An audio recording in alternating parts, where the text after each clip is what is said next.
Right. Hello, everyone. This is Titia from the Health Channel at truthabouthealthexposed.com. I've got a wonderful lady with me today who is a mother of three children and the author of a book. It's a very interesting story. She is a lot of the time, a lot of us try and do things and think about ways we can improve our health, and most times we focus on things like long-term diseases.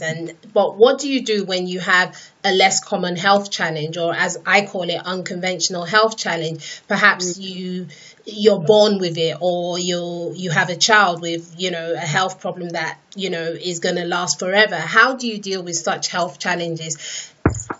Michelle Watson has very kindly agreed to speak to us about her experience with dealing with a child who was born with ADHD. But before we go into the main topic, I just thought it would be good for you to just tell us a little bit about Break Free Consultancy, because that's what you operate under now. Is that right? Yes, that's Break Free Forever Consultancy. Yes. What is that about?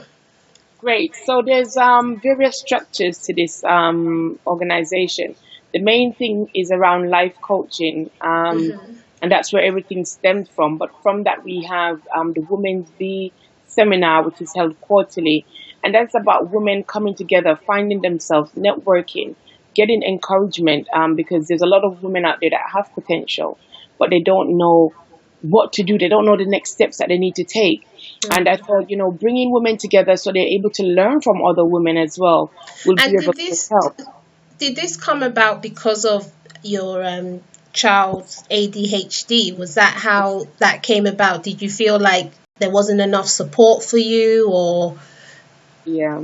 What it is, with special needs and in this country, or, well, I can't really compare it to other countries, but I can just compare my experience. Yeah. If you're a parent and you're not proactive, you're not a parent that will go out, do your research, go to meetings, you will sink. Because there's so much to keep on top of. It's almost impossible to hold down a job and be able to parent that child at the same time. You're going to child psychologist meetings. You're going to CAMS meetings. You're going to dietitian meetings. You're going to the school meetings, and it's quite a lot. And if you don't have a support network, you could find yourself crumbling very easily. And that was why I thought to myself, what about the women? What about the parents that don't have that support network? What are they going to do? What about the mothers that don't have the structure to be like I was? I was very proactive.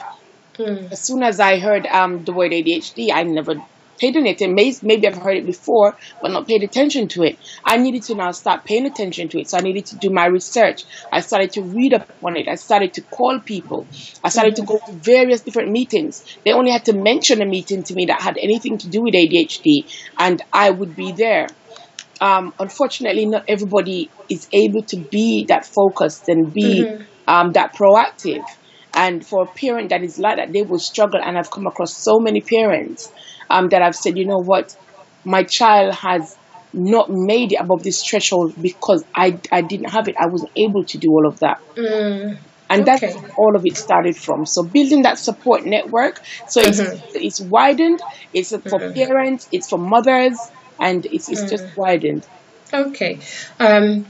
Now, that's really interesting to know. Now, I want to go back a little bit in time and just when it happened, and I say this from personal experience, from having someone quite close to me with not ADHD, but one of those kind of spectrum.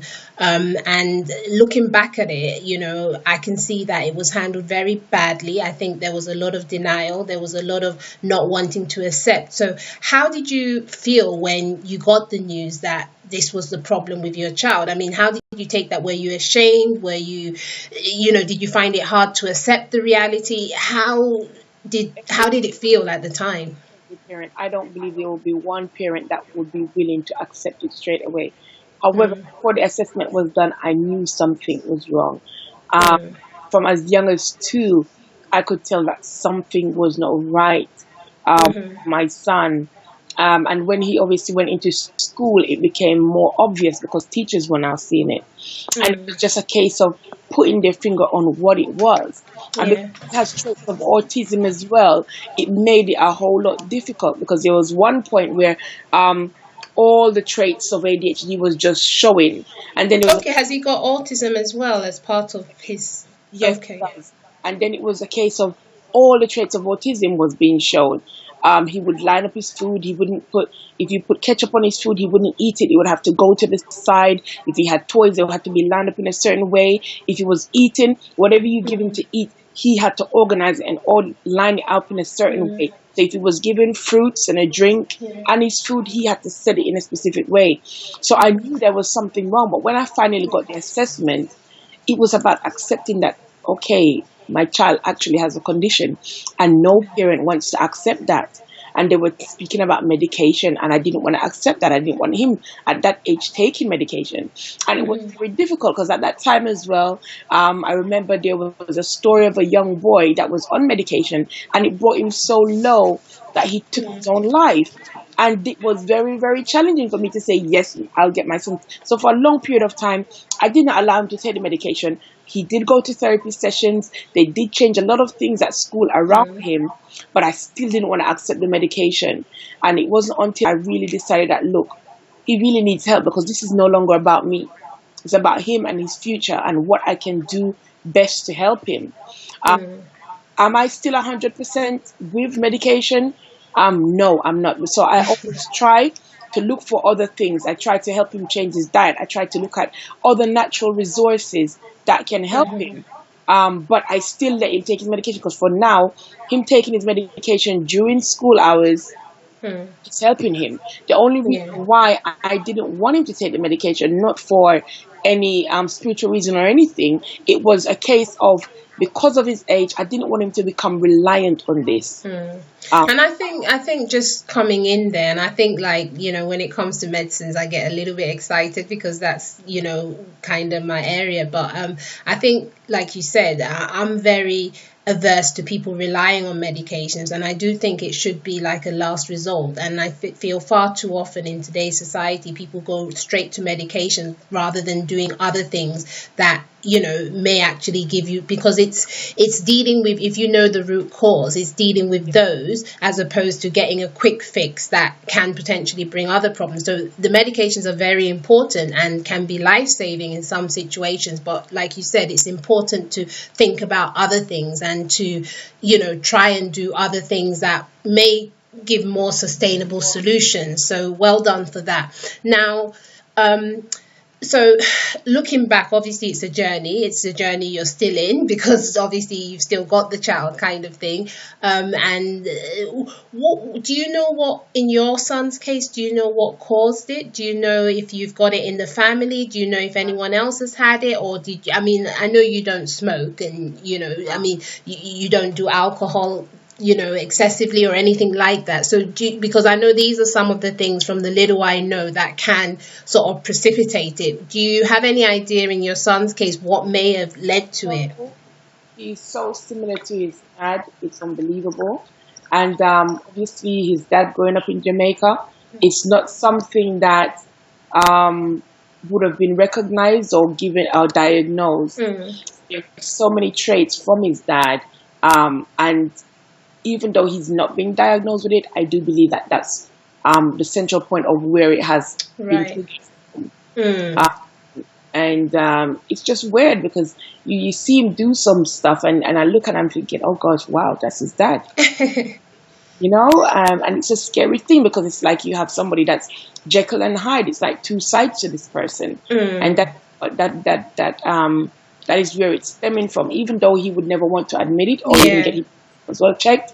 But I do believe that's where it stems from. I think this is the challenge with things like this, isn't it? Like, there's a lot of people aren't aware. So awareness is key, and especially depending on what country and society you come from. I was reading up a lot the other day on things like autism, Asperger's syndrome, and all those kind of things. And it's only now there are some people that are only now as adults realizing that they have this problem, and all along they've struggled in their life. People around them, family, relatives, it's a bit of a nightmare living through it and not knowing. So I think in some ways you're quite lucky that you were able to find out that this is the problem, because once you know this is the problem, then it's a bit easier to find solutions, kind of thing. And okay, so in his case you think it was more than likely genetic then?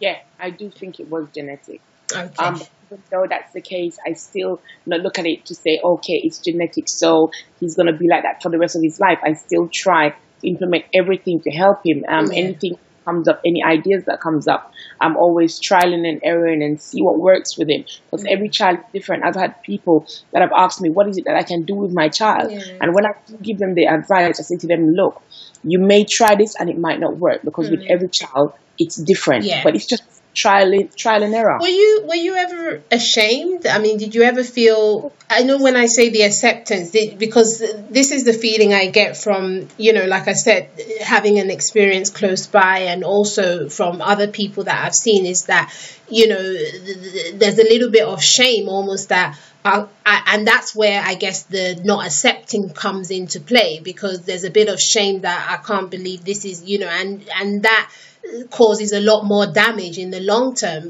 Did you ever feel a little bit ashamed that, Those are times I felt ashamed. I felt ashamed to take him out. I felt ashamed to go and pick him up from the school, because there was always something. There was always something wrong. And it was just so shameful for me as a parent, because other people are hearing the teacher line up all these things, Yeah, when you start to hear parents boasting about their kids and saying certain things, that's like rubbing it in, isn't it? Yes. And even taking him to events, it was draining. It was really draining, and I was ashamed. I was ashamed in so many different ways. So I guess that kind of brings me to my next thing, is that how did you deal with all those mixtures of emotions, like the shame, the not accepting it, the reality of the situation? How did you get on top of it? Because, it's hard for the child feeling abnormal, but I think it's even harder for those people around the child. It was very hard. It was very difficult. I had to read other people's stories. I had to be encouraged by going to meetings and actually hearing some other parents that are in a worse situation than I was. And also, what helped me quite a lot was my faith, because that faith just gave me this thing and this notion that I keep saying, it's not about the here and now, it's about the end result. And for me, my end result, I always see him as a young man managing in society, achieving his exams, and that's what I see. And once I keep my eyes focused on that, it helps me. There's still times when I do get down. Just focusing back on that will always lift my spirits. And unless a parent really focuses on the end result, it will be very hard for them to cope. Right. They have to actually visualize and have a picture of what their end result is going to be. And focus on that no matter what is going on. Because there is times when, they'll be the best child ever, and then within an hour, within the next day, you're getting something completely different. So it is a challenge. And how did, in terms of him as a person, how did you see him? Did he struggle to have friends? Does he struggle to have friends? And, in terms of mixing with other kids, and, because I know that as well can be quite difficult to deal with. It was difficult. He didn't have friends for a long time because of how he was. If best friends with somebody today, then by tomorrow it would all go pear-shaped. Yeah. And so it was very, very hard. But he did have like a friend that was very close to him, but it could only be maybe one. And then that relationship would be very, very strong. So it's very, very challenging. Is that still a challenge now? It's still a challenge now. But the first thing is, kids love him. It's just that they can't maintain that friendship. I think because people like that tend to be quite good natured. So it's not that other people don't like them. It's just being able to relate with them, isn't it? Because if you're friends, you want to be able to talk, you want to be able to interact, and sometimes that's difficult if a child's got autism or ADHD or things like that. So now, obviously, now that he's growing up and stuff, and these are still challenges he has, and I think personally, when I look at people like that, I think one of the struggles is it's very hard to exist in the world without having friends and struggling to interact with people. How are you dealing with that, and how are you, as you, I know it's a journey for you, and you're not, being a mother, it doesn't end, especially when you have a child but how are you dealing or trying to get around that so that he can, because that is part of having a normal life? It's making him understand that, you know what, you're still special. You're not an evil, because sometimes he does stuff and he himself doesn't understand why he's done it. Yeah. It's about even correcting him, still letting him know that, listen, you're still loved. You're loved, regardless, you're still loved. And that is very important, because when a child realizes that they are now a burden, they will tend to feel unloved. And as a parent, you have to let them know that you're still loved. You have to let them know that even if they get rejected at some point out there in society, that they have that comfort zone to come back to.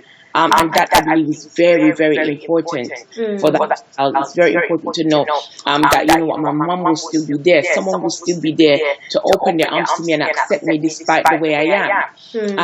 That makes it a lot easier for them to deal with rejection out there, because everybody gets rejection. Yeah. Do you ever worry about, and I know, like you said, you have your faith and touch wood, nothing's going to happen to you, but do you ever worry about what would happen if you weren't there? Because obviously you're doing a lot, and, I can't even imagine what it would be like without having a mother that's committed. Do you ever worry or think, what would happen if I wasn't there, or try to, because this is where I guess trying to make a child independent comes in, isn't it? Like, do you ever worry with him what would be the, Well, I always worry. I don't think you ever stop, because you worry about what's going to happen to them tomorrow. And I remember him, one of the Mother's Day, he wrote in a card and he said, Mom, thank you for being there. Even when other people didn't believe in me, you always believed in me. Yeah. And it really, really touched me, because I thought to myself, and that's what encouraged me even more to say, you know what, I have to keep fighting for him. Yeah. As long as you've got breath, yeah. I know you have to quickly get the door now, so I'll give you a quick break so you can quickly get the door, and then you come back, and then so we can wrap up sooner rather than later. All right, great. Thank you. Okay.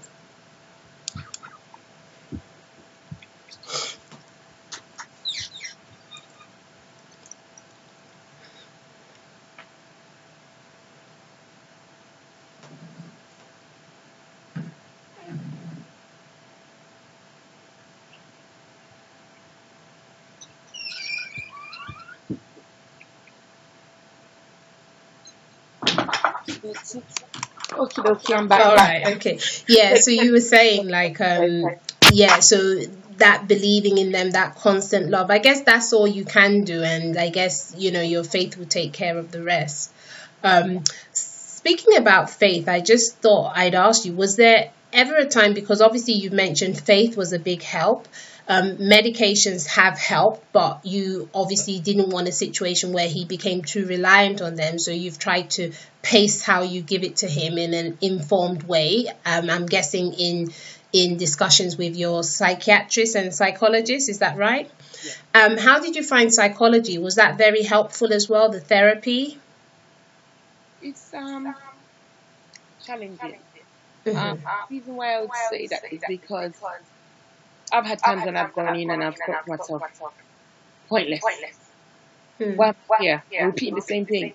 But you know what? I came to realize at one point, it was actually good to just talk. Because sometimes I was sitting there and I was like, well, you're not really saying anything. You're not contributing anything to this. But able sometimes to have somewhere to just speak and have someone understand and where you're coming from, or sometimes just even being able to just go to a complete stranger and just go. It was let it out. Sometimes it's easier speaking to people that don't know you and aren't necessarily gonna judge you or have these preconceived ideas, isn't it? Okay. So I was going to the meetings, but it was for him. But he would go and he wouldn't want to speak. Mm. He would just be drawing or whatever, but he wouldn't talk. But a lot of his feelings did come out in his artwork, which was good. So is he quite artistic then? Yeah, he loves drawing. And at one point I was saying to myself, it's almost like this meeting is for me because he's coming, he's not talking. I'm the one doing all the talking. But by helping yourself as a parent, you're also helping them. Because if you're not in the right frame of mind, how can you be able to help them? So being able to talk and release that, it helps. And I guess, was there ever a time where, because of your faith, you felt, you know what, let me rely totally on my faith. Let me put medications, let me put therapy to the side and just focus on God and my faith because that will sort everything out. Did you ever feel that way, or did you ever have anyone maybe say to you, just rely on your faith, forget about what people are telling you? It wasn't as such as that. It was more a case of, okay, I had the privilege to have a good pastor that speaks and explains things properly. Even though, yes, he would say, guess what? You're not relying on the doctor's report, you're relying on God's report. At the same time, he said, when you're doing that, you still have to apply wisdom. Yeah. The faith without work is dead.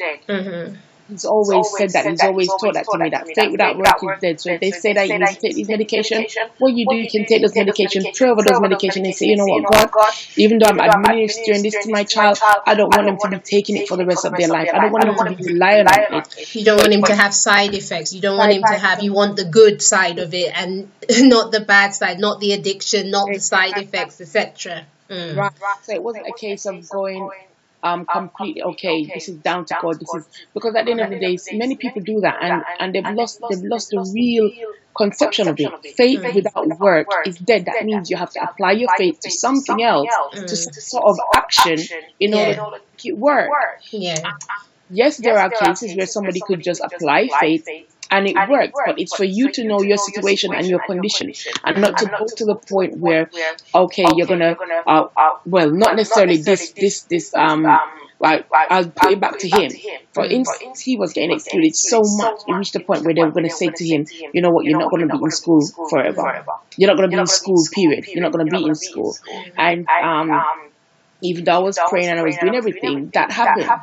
And that's when I realized that, hold on, I need to let him take his medication because it's not about me. So applying both of them and say, you know what, God, I'm making him take this medication and I just want it to bring a change. Because he could have taken the medication and still not had any full changes.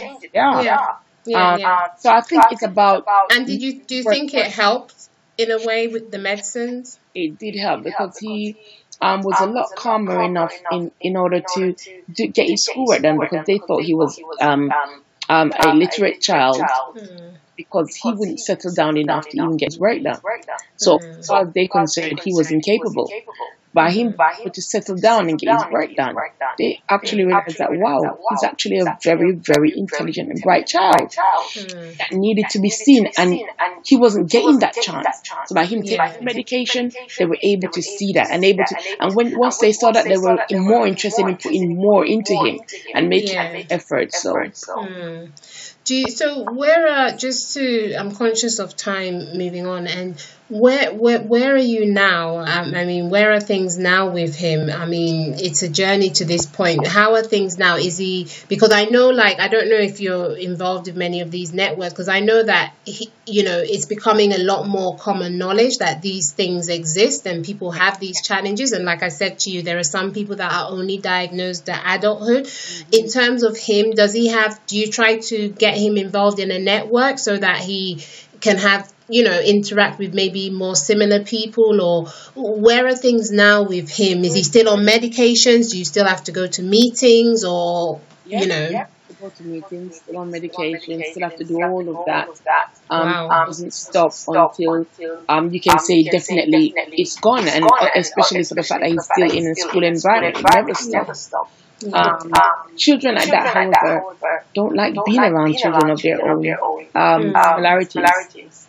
And I remember at one point when he was termed as special, and he hated the word. He actually hated the word. Didn't want to be associated with the word because he just thought it made him somewhat different. Yeah. A lot of them, they don't want to be seen with their own peers with their similarities.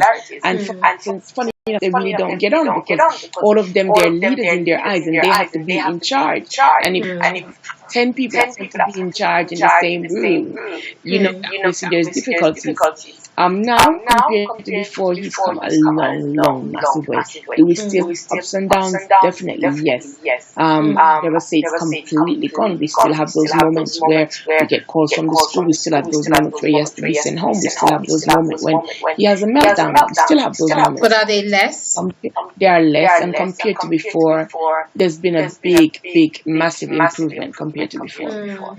How, I can't help but ask you this. I was going to finish, but I can't help but ask you this question. So you've got this child, you've got 3 kids, you've got one little one and one older one. This child is the middle child. I don't know what it is about us middle children. We're always the ones that have the problems. It's almost as if it's a fight for attention. But anyway, you've got 2 other kids. One's very young and the other's a teenager. So both of them clearly need your attention for different reasons. You're an author of a book, and I know you do a lot of work with your Breakthrough consultancy, like you said, life coaching, trying to get other people together so they can share experiences and encourage each other and, support networks. And you're married. How do you cope balancing it all together and having a child that involves so much commitment that, I know having a child like this, sometimes for some people it becomes their life because everything they do is around that. How do you manage to keep the balance and to do so many things? Honestly. And I know you're very active in the church. You're also a pastor. I mean, how do you cope? I mean, I don't have kids and I'm struggling. I still work as well. Sometimes I ask myself that very question. I'm not going to lie to you. Sometimes I sit down and I ask myself, how have I managed to cope? How have I managed to keep it together? Sometimes it's not been easy because I've had so many times where I've crumbled. I was going to wanted to crumble, but I've had time to not crumble. But it's been a case of I've always been seen as the strong one, and people always think I'm fine, she's okay, and they will still run to me with their issues, and they will still run to me with what they want me to help them to do. And sometimes that can be a negative because sometimes you want help, and because you've been so used to asking, so used to other people asking for help, you now find it very difficult to ask for help. And that has been one of the great challenges. But the reason why I cope and I manage it is because, as you rightly said, I have 2 other children. And I just believe I have to live a life where they are able to see that anything that you put your mind to is possible once you put the work in. So those moments when I feel like crumbling, those moments when I feel like giving up, I look back at them and I'm thinking, what is the life? What is the pathway that I want to create for them? And I have to keep pushing for that. Those moments when I'm feeling tired and I'm thinking, it's not. Does your husband ever get a bit jealous? No, he doesn't. See, sometimes because men like attention, right? He's not like that at all, and it's amazing. I had to be getting him involved and he does get involved. But sometimes he just thinks it consumes all of me because I'm somebody, if I have something to get done, I just want to get it done. But he's come to realize that about me now. Before he would be complaining, you're doing too much. Now he realizes this is me and this is my life, and I guess he's realized that he just has to accept that this is how I am, and in a bad way, not that you have to accept me because this is how I am, but he realizes that without me doing this and without me being who I am, I'm lost. I have to be doing this. It's my passion. It's what I enjoy doing. And it's what is keeping me sane. It's keeping my sanity. So in order for there to be peace, he's happy, I'm happy, and juggling. We work together. It's been a pressure. The kids at times have felt like, okay, all the attention has gone to him. I've been left out. You're girls, and you know what girls are like, and that has been a drain. And I guess Yeah, I guess being a mother, being a wife, it's all about balance, isn't it? And I guess like it's just trying to maintain that balance, whatever you're doing, kind of thing. Yeah, I'm conscious of time, so we'll wrap up now. I am really, really grateful for you being with us, your time today. Just on a finishing note, I would just like you to say what would be for any parent or anybody listening to this that knows someone with an going through something similar with an unconventional health challenge like autism, ADHD, any of those kind of things. What would be, if it's a parent listening, if it's a sister or a friend or anyone close listening to someone like that, what would be your 5 tips you would give them in terms of being able to deal with it? If you were to say, these are the 5 tips, apply this and, it should help you through your challenge, what would they be? The first thing is don't be scared to ask for help. Mm-hmm. 9 times out of 10 parents that are going through these things, they normally think, I don't want to be bothering anybody with my burden. Yeah. And the challenge is if you overburden yourself to the point where you can't ask for help, and you're overburdened, you're not going to end up being in the right frame of mind to help your child. Okay. Moments when you need to rest, ask somebody, can you keep my child? Get some rest. Okay. So that's the first. Number 2. The second one is don't just see, I always say, don't just see the cracks, see the beauty in the cracks. Right. And saying that, it's meant to say, don't just see all the negatives around your child. See the good things. See their strengths. Don't just look at their weaknesses. That's 2. Number 3, remain positive. You have to remain positive. At times you're going to feel negative, but let your positives override that. Or if you're a family network, stay together, communicate with each other, talk, express how you're feeling. It might be difficult for somebody else more than one person, or the other person may be going through a difficult time more than the other. Talk to each other, try to keep that unity within the household. It makes a massive, massive difference. Okay. Lastly, I would say to that parent, don't give up. Don't keep fighting, keep believing, have your vision. That's it. No, that ended up being 6, but have a vision of your child, the end result of what you see for your child, and focus on that. That's very nicely put. So yeah, that's very nicely put. I like those tips. I think they're very good tips for anybody going through this to apply. And at the end of the day, always see what can be, always see the vision of that child. And oftentimes children like this do have a lot of positive things. It's just that you have to tune into them, recognize it, and try and focus on that rather than allow frustration and all the other negative emotions to overwhelm you. Thank you very much for your time and help, Michelle Watson. Also, you have a book, Overcome and Rise Above Your Challenge, which is based on this story, and it talks, although it doesn't go as much into the detail of ADHD, it does talk a lot more about how to deal with that sort of challenge, and it talks about your experience, and it's available on Amazon for anyone listening that might want to get the book. It's available on Amazon, is that right? Yes. All right. Okay. Well, thank you very much for being with us today. Have a great day, and we'll be in touch.